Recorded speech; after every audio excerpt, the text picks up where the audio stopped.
Bienvenue dans Focus Sahel, en direct de Washington sur VOA Afrique, avec Eric Manirakiza.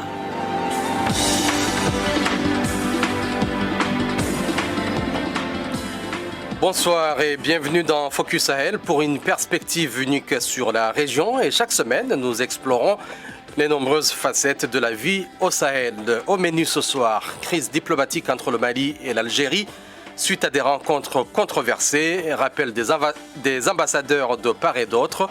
Mohamed Danyoko a recueilli quelques réactions à Bamako. Succès Mastra, principal opposant nommé Premier ministre par le président de transition au Tchad, marquant un pas crucial vers la réconciliation et la transition politique. À suivre dans notre fait marquant de la semaine. Les repentis de la secte Boko Haram au Tchad livrés à eux-mêmes sur le site de Kousséri 2. La pêche reste leur seul recours face au risque croissant d'attaque. C'est le constat de notre correspondant André Kodmadjinkar. Focus sur le médecin héroïque de Gao, Dr Boubacar Oumar Cissé, au service de sa communauté, malgré l'occupation par les groupes armés en 2012. Boubacar Touré nous fera un compte rendu.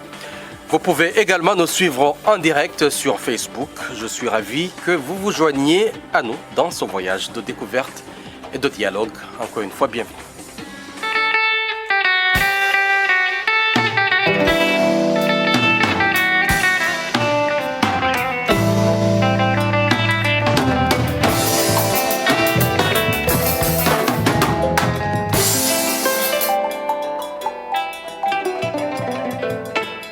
Les liens entre le Mali et son voisin algérien sont tendus. Les deux pays ont rappelé leurs ambassadeurs suite à la décision des autorités algériennes de recevoir des membres de la coordination des mouvements de l'Azawad SEMA et l'imam Mahamoud Diko, ancien président du Haut Conseil islamique du Mali. Cette action a été fortement critiquée par les autorités de la transition malienne. Reportage de notre correspondant à Bamako, Mohamed Danyoko.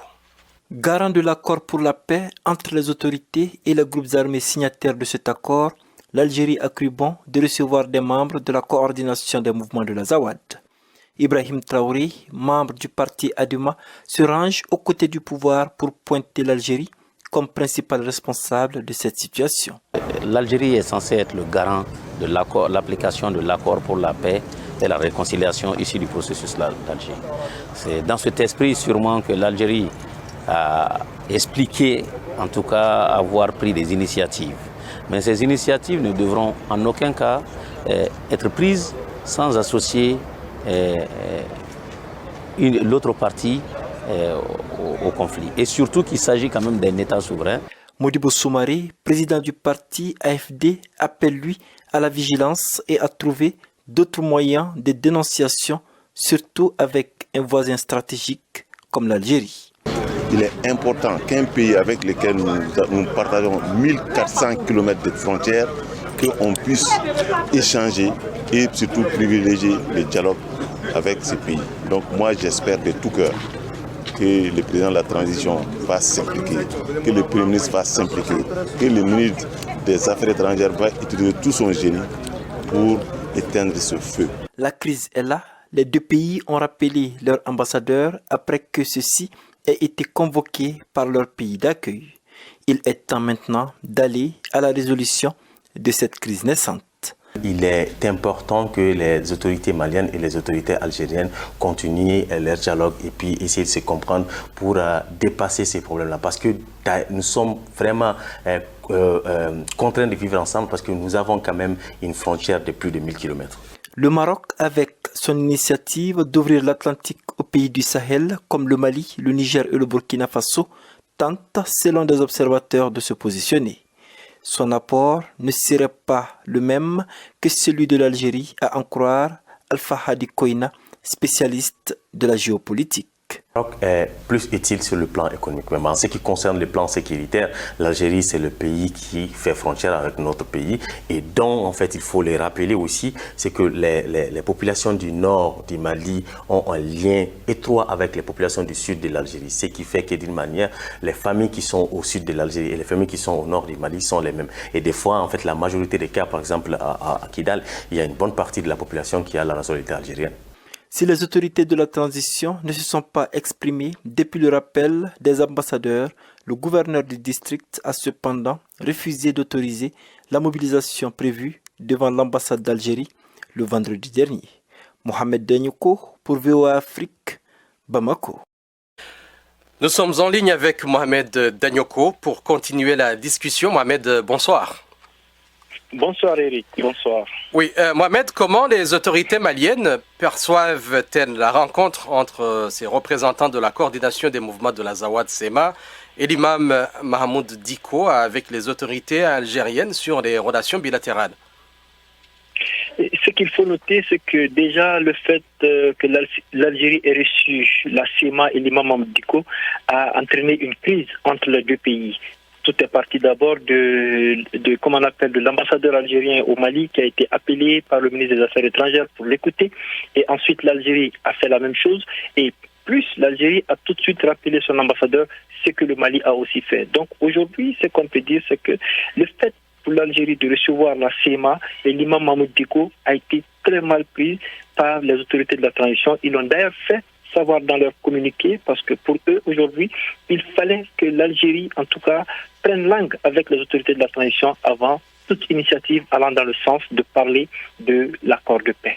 Mohamed, y a-t-il des discussions en cours ou prévues pour résoudre ce différend diplomatique et rétablir des relations plus stables entre le Mali et l'Algérie? Certainement que les deux pays vont parler dans les jours à venir, mais en l'état actuel des choses, ce n'est pas le cas. Aujourd'hui, il n'y a pas de dialogue. Même si dialogue il va y avoir, ça va être sur d'autres aspects, pas forcément autour de l'accord de paix dont l'Algérie est le garant, parce que le 31 décembre dernier, lors de son adresse à la nation, le colonel Assimi Goïta s'est prononcé en faveur d'un dialogue interne pour mettre un terme à l'insécurité.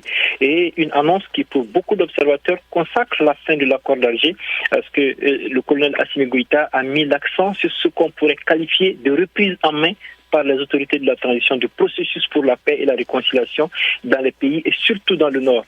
Et donc, je cite ce qu'il a dit explicitement et qui fait dire à beaucoup que c'est fini pour cet accord-là. Ce qu'il a dit, je cite, « J'ai pris l'option de privilégier l'appropriation nationale du processus de paix en donnant toutes ses chances au dialogue direct intermalien pour la paix et la réconciliation nationale afin d'éliminer les racines des conflits communautaires et intercommunautaires. » Fin de citation. Alors Eric, ce qu'on peut comprendre par là, c'est que le colonel Assimi Goïta et toutes les autorités de la transition penchent désormais pour un dialogue intermalien, ce qui de facto met fin à l'accord de paix issu du processus d'Alger. Merci Mohamed pour toutes ces précisions. Nous avons quelques commentaires sur notre page Facebook. Yacouba Traoré, il dit ceci: les discussions sur la situation au Mali ne peuvent se faire sans la présence des autorités maliennes. La présence de Dicko soulève des interrogations significatives qui nécessitent une réflexion approfondie des Maliens. Sylvain Caboret, les tensions entre Bamako et Alger se manifestent par le manque de reconnaissance des autorités maliennes envers le rôle crucial d'Alger dans la signature des accords pour stabiliser le Mali. En ce qui concerne l'offre du Maroc, membre de l'Alliance des États du Sahel, c'est une opportunité dont nous devrions être fiers car elle contribuera à instaurer un équilibre dans la sous-région. Enfin, Francis Travolta, il dit ceci: les États de l'Alliance des États du Sahel doivent rester vigilants vis-à-vis des pays du Maghreb car ces derniers pourraient sacrifier les intérêts du reste de l'Afrique pour leurs propres bénéfices sans se considérer comme faisant partie du continent africain. Nous approfondissons la discussion pour dépassionner le débat avec notre analyste Ibrahima Khan qui dirige le programme de plaidoyer pour l'Union africaine au bureau ouest-africain de l'ONG au Siwa. Il est à Dakar au Sénégal. Monsieur Khan, bonsoir. Bonsoir Eric. Vous avez suivi donc les principaux points de désaccord entre les autorités maliennes de la transition concernant l'initiative algérienne de recevoir des représentants de la CMA. Comment, selon vous, cette situation diplomatique entre le Mali et l'Algérie pourrait-elle impacter la stabilité régionale et les initiatives de paix au Sahel? Alors, moi, je trouve que c'est une brouille entre l'Algérie et le Mali. Il y en a eu par le passé, il y en aura dans le futur, et que c'est une brouille qui est liée au contexte actuel, parce que le Mali veut coûte que coûte recouvrir la totalité de son territoire qui était occupé par des groupes rebelles, alors que l'Algérie veut encore jouer les intermédiaires entre ces groupes rebelles et le gouvernement. Donc, ils peuvent ne pas s'entendre sur l'essentiel, et ça peut créer une brouille. Mais comme l'a dit tout à l'heure un de vos interlocuteurs, ni l'un ni l'autre n'a intérêt à ce que cette brouille-là se transforme en crise. Le Mali partage 1400 km de frontières avec l'Algérie et les populations sont les mêmes. Donc, si le Mali veut une fin à la crise actuelle, il a intérêt à ce que l'Algérie contribue grandement à la fin de cette crise. Donc je pense que c'est une brouille qui peut s'expliquer par la volonté des dirigeants maliens de mieux contrôler la situation, mais c'est une brouille pour moi qui va passer bientôt, puisque quand on va discuter des choses les plus importantes, il n'y a pas de raison pour que l'Algérie puisse apporter son aide à la solution de la crise. Alors, Ibrahim Kane, vous avez suivi les propos tout à l'heure de notre correspondant Mohamed Danyoko, qui a cité le président de la transition, le colonel Goïta, qui veut rapatrier ce dialogue au niveau interne et ne veut plus justement peut-être l'apport de l'Algérie. Quels pourraient être les intérêts stratégiques du Mali à maintenir des relations tendues avec l'Algérie, notamment dans le contexte de lutte contre le terrorisme et pour le développement économique?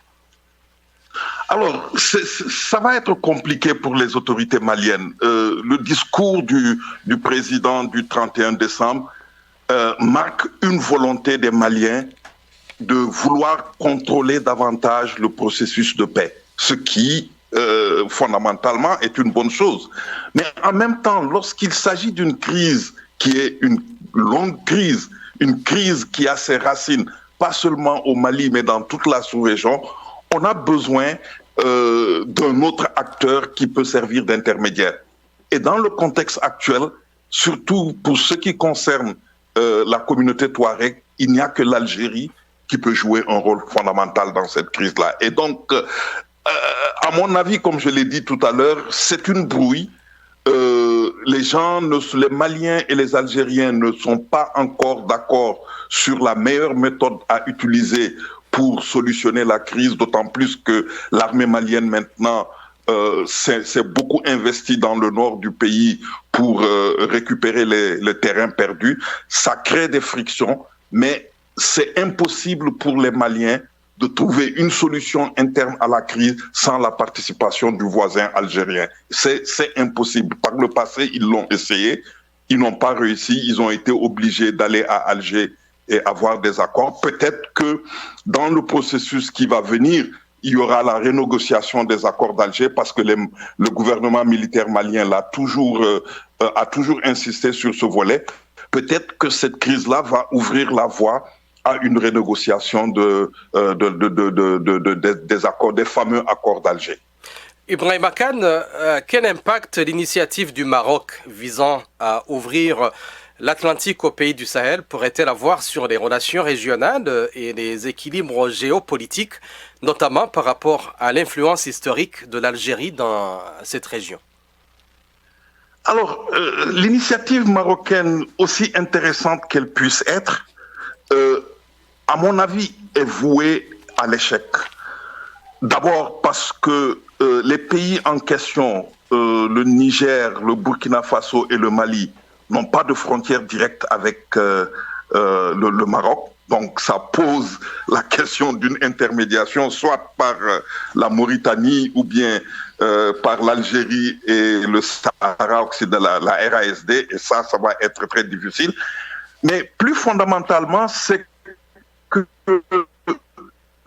parmi les États qui ont créé cette coalition du Sahel, il y en a un, particulièrement le Niger, qui a des rapports tellement profonds avec l'Algérie que je vois mal le Niger changer cette orientation politique pour aller se jeter dans les bras du Maroc, surtout dans le contexte de rivalité entre l'Algérie et le Maroc. Je pense que c'est une idée qui est avancée, mais c'est une idée dont la matérialisation, à mon avis, va être très, très, très difficile du point de vue géographique, mais aussi du point de vue géopolitique, parce que l'Algérie fera tout pour bloquer une initiative de cette nature-là. Elle ne laissera jamais le Maroc empiéter sur ses relations avec un pays comme le Niger et même dans une moindre mesure avec le Mali, parce que le Mali et l'Algérie ont des relations qui datent de la période de la guerre de libération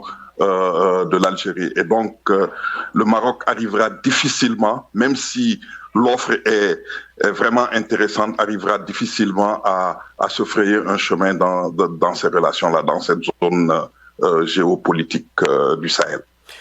L'analyse et la perspective de Ibrahima Kane, qui dirige le programme de plaidoyer pour l'Union africaine au bureau ouest-africain de l'ONG Osiwa à Dakar. Monsieur Kane, merci beaucoup pour toutes ces précisions.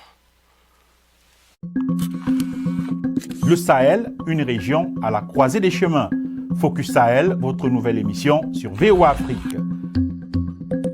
Crise sécuritaire, montée de l'extrémisme et déplacement de populations à influence étrangère, VOA Afrique braque ses projecteurs sur la bande sahélo-saharienne pour vous aider à comprendre les enjeux qui sévissent dans cette région et les événements qui rythment la vie de ces pays. Retrouvez nos équipes à Washington et nos correspondants sur le terrain pour des reportages, des analyses et des interviews. Pour tout comprendre sur le Sahel, rendez-vous tous les mardis à 18h temps universel sur VOA Afrique, voaafrique.com et toutes nos plateformes digitales. Au Tchad, les repentis de la secte Boko Haram établis sur le site de Kousséri 2 dans la circonscription administrative de Bagasola dans la province du Lac se retrouvent sans assistance depuis plusieurs mois. Pour subvenir à leurs besoins quotidiens, ils sont contraints de se tourner vers la pêche, mais cette activité expose à de nombreux risques d'attaque de la part des bandits qui sévissent dans cette zone insulaire. De retour du lac, André Kodmadjingar, correspondant de VOA Afrique en N'Djamena, fait en état des lieux suivants.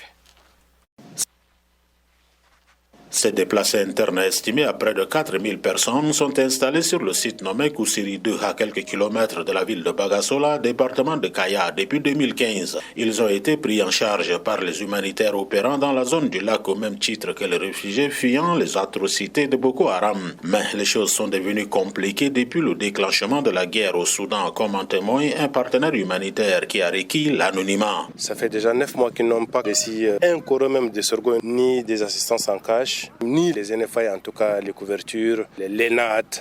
Et bien avant que Boko Haram apparaisse dans les lacs, ces gens que vous voyez vulnérables devant vous là, ils étaient même des grands commerçants, des cultivateurs aussi, des éleveurs par excellence. Et maintenant avec le problème de Boko Haram et les GAN, voilà, ils se retrouvent dans les sites. Qu'est-ce que vous appelez GAN?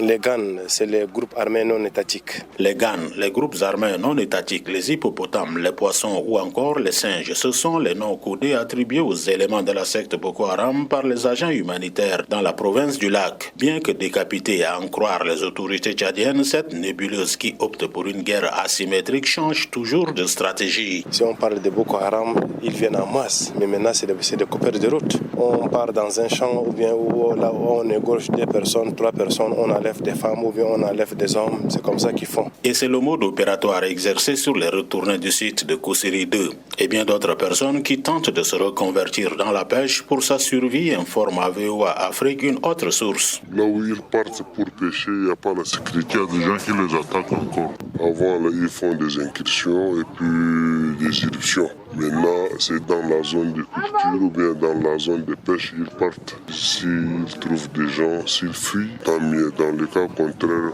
on t'égorge et puis on ramasse tout ce que tu as là. Ce mois de décembre, il y a eu quand même une attaque le 5 dans la zone de Koufoua, dans un village du nom Bikiram, dans la zone de Kangalam. Il y a eu des morts d'hommes? Il y a eu des morts, oui. Ils ont égorgé 5 personnes et puis 2 personnes aussi enlevées. Et c'est des hommes. Pour Abdoulaye Saleh Ibrahim, délégué de la CNAR, la Commission nationale d'accueil des réfugiés et retournés, toutes ces attaques se passent dans les zones non contrôlées par le gouvernement tchadien. Depuis le début de l'année, il n'y a pas encore eu une attaque des GAN sur la terre ferme. Il y a seulement eu une seule attaque à Salia, ça c'est dans le Fouli. Mais dans la zone insulaire, il y a toujours des attaques. Généralement, le groupe qui attaque beaucoup plus les pêcheurs qui bravent maintenant la zone rouge pour aller pêcher. Il y a un corridor de sécurité entre le lac et puis la terre ferme. Mais il y a des gens qui contournent ces camps militaires-là pour aller sur le lac et aller pêcher. Et dans le lac, il y a encore quelques poches de résistance de ces GAN-là qui sont là. Information confirmée par le préfet du département de Kaya. Hassan Agar a fait observer que les éléments des groupes armés non étatiques sont quelquefois des gens de la localité qui connaissent bien la zone. Ils font des incursions, enlèvent les personnes et volent plusieurs têtes de bétail de ces pauvres personnes en 2023. André Kordouma Djingar, de retour de la province du lac N'Djamena pour VOA Afrique.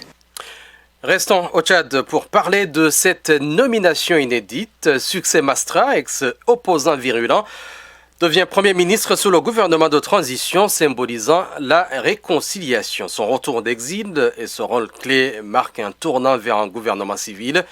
C'est notre fait marquant de la semaine que nous abordons avec Ndjegoltar Armand Gambay de Electron TV. Il est le PDG de Electron TV, notre station partenaire en N'Djamena. Monsieur Armand, bonsoir. Bonsoir. Alors, quelle a été la réaction de la population tchadienne et des différents partis politiques suite à la nomination de Succès Mastra en tant que Premier ministre, surtout après son opposition virulente au régime militaire? Alors, je choisirais simplement deux mots pour caractériser ce que j'observe. Je dirais donc désillusion ou désenchantement pour une frange des militants, des transformateurs qui ne s'attendaient pas à ce revirement, mais aussi soulagement pour une bonne partie des gens de la population qui attendaient le changement et qui voulaient quelque chose qui puisse marquer le fait que leur soupir soit entendu. Par contre, la classe politique, je dirais, c'est un peu un rire jaune ou un sourire sarcastique pour dire bon voilà, l'opposant virulent est dans la mangeoire. Donc les pronostics pour les politiques, pour la grande classe politique, c'est que voilà, de toutes les façons, ce qu'on attendait, ce qu'on redoutait est venu.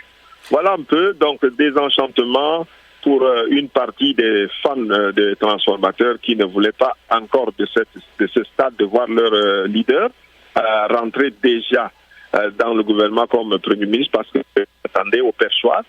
Je dirais aussi satisfaction pour une bonne partie de la population de voir cet homme-là venir accepter la posture parce qu'ils estiment que ça permettra de changer les choses, mais pour la classe politique, il n'y a rien de nouveau. Il nous a regagné dans la mangeoire. Alors, il y a eu ces opinions divergentes ou des débats dans les médias concernant cette décision. Comment la presse locale a-t-elle couvert cette nomination? Il faut dire que la presse locale est prise de court parce que c'était quelque chose d'inattendu. Et pendant qu'elle s'apprêtait donc à vouloir couvrir, la surprise a doublé de mise parce que finalement le gouvernement a été déjà aussi annoncé aujourd'hui. Et ce gouvernement ne reflétait pas du tout un grand changement soupiré ou bien un grand changement que pouvait inspirer la nomination du Premier ministre. Mais qu'à cela ne tienne, je crois que pour le moment, la presse observe encore et peut-être les langues seront déliées à partir de demain, après-demain, pour faire des analyses en ce qui concerne la composition du gouvernement et peut-être chercher à comprendre les en-dessous de la composition du gouvernement. Alors, revenons sur cette nomination. Quels sont les défis perçus ou mentionnés par les analystes politiques locaux quant au rôle de Succès Mastra en tant que Premier ministre dans cette période de transition politique au Tchad? Bon, moi, je dirais d'abord que le premier défi, il est d'ordre personnel pour Mastra lui-même. Parce qu'en tant que Premier ministre de la transition, pour les 10 mois qui restent, il doit donc mettre en musique les quelques conclusions du dialogue qui, en son temps, ne faisaient pas, n'est-ce pas, l'objet de leur adhésion ou de son adhésion. Mais bon, voilà, aujourd'hui, c'est aussi un effort de pouvoir intégrer cette réalité parce que le dialogue fait partie de l'histoire politique du Tchad. Donc, il y a un défi de pouvoir s'adapter, mais je pense qu'il est quelqu'un qui a les aptitudes pour une résilience politique à ce niveau. La deuxième chose, le défi, c'est de faire en sorte de contribuer à un retour à l'ordre constitutionnel. cet ordre constitutionnel qui était attendu par les transformateurs comme une échéance, mais en même temps aussi cet ordre constitutionnel pour lequel ils vont devenir aussi des architectes. Donc en 10 mois, c'est de faire en sorte que les élections aient lieu et de pouvoir avoir des élections transparentes, des élections inclusives, des élections, je dirais, qui reflètent une avancée dans la démocratie. Et là, le langage qui a été tenu doit aussi être mis en pratique avec des problèmes. Nous avons l'école qui est au bord de la rue, il faut la remettre en place. Les problèmes de l'électricité, ce sont les problèmes de la cherté de vie, les problèmes, je dirais aussi, du football, les problèmes de la jeunesse, ces problèmes qui ne vont pas attendre les élections, mais qui devraient trouver des solutions entre ça. Merci beaucoup, Djengoltar Armand Gambay. Je rappelle que vous êtes PDG de Electron TV, notre station partenaire. N'Djamena, merci beaucoup de votre apport dans cette émission de Focus Sahel.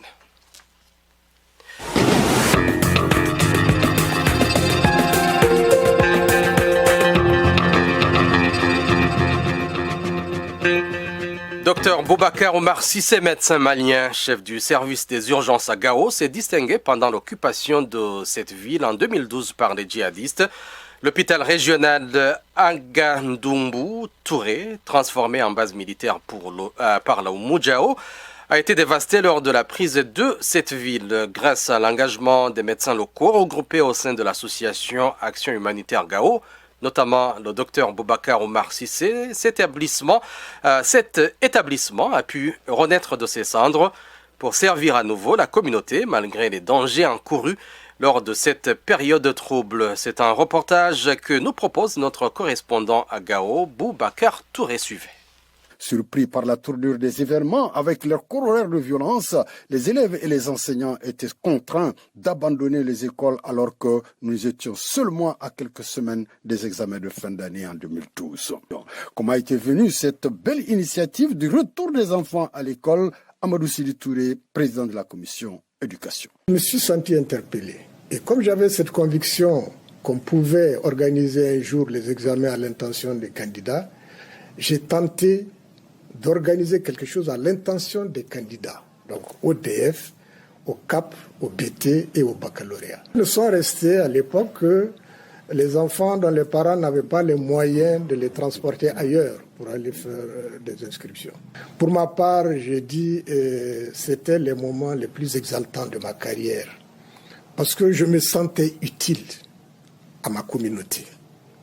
Rien ne pouvait se faire à cette époque sans l'avis des maîtres des lieux. C'est ainsi que la commission éducation avait demandé aux élèves et aux enseignants de respecter la consigne donnée par les djihadistes. Les djihadistes nous avaient effectivement demandé de ne pas mélanger les filles et les garçons, de faire en sorte qu'il y ait une classe de filles, une classe de garçons.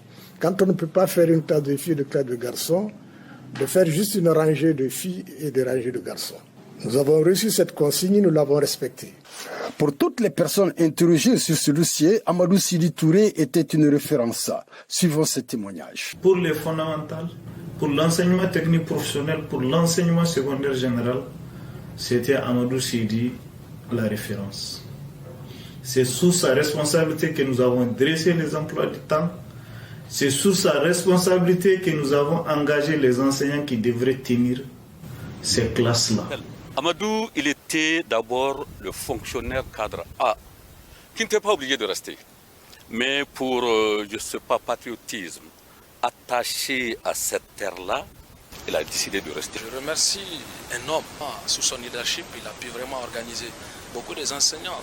C'était Amadou Sidi qui a beaucoup fait dans cette bataille. Nous retiendrons que la commission éducation créée en 2012 au moment de l'occupation de la région par des groupes armés a permis à plus de 3000 élèves à se présenter aux examens spéciaux de Sévaré la même année. De Gao, Boubacar Touré, VOA Afrique.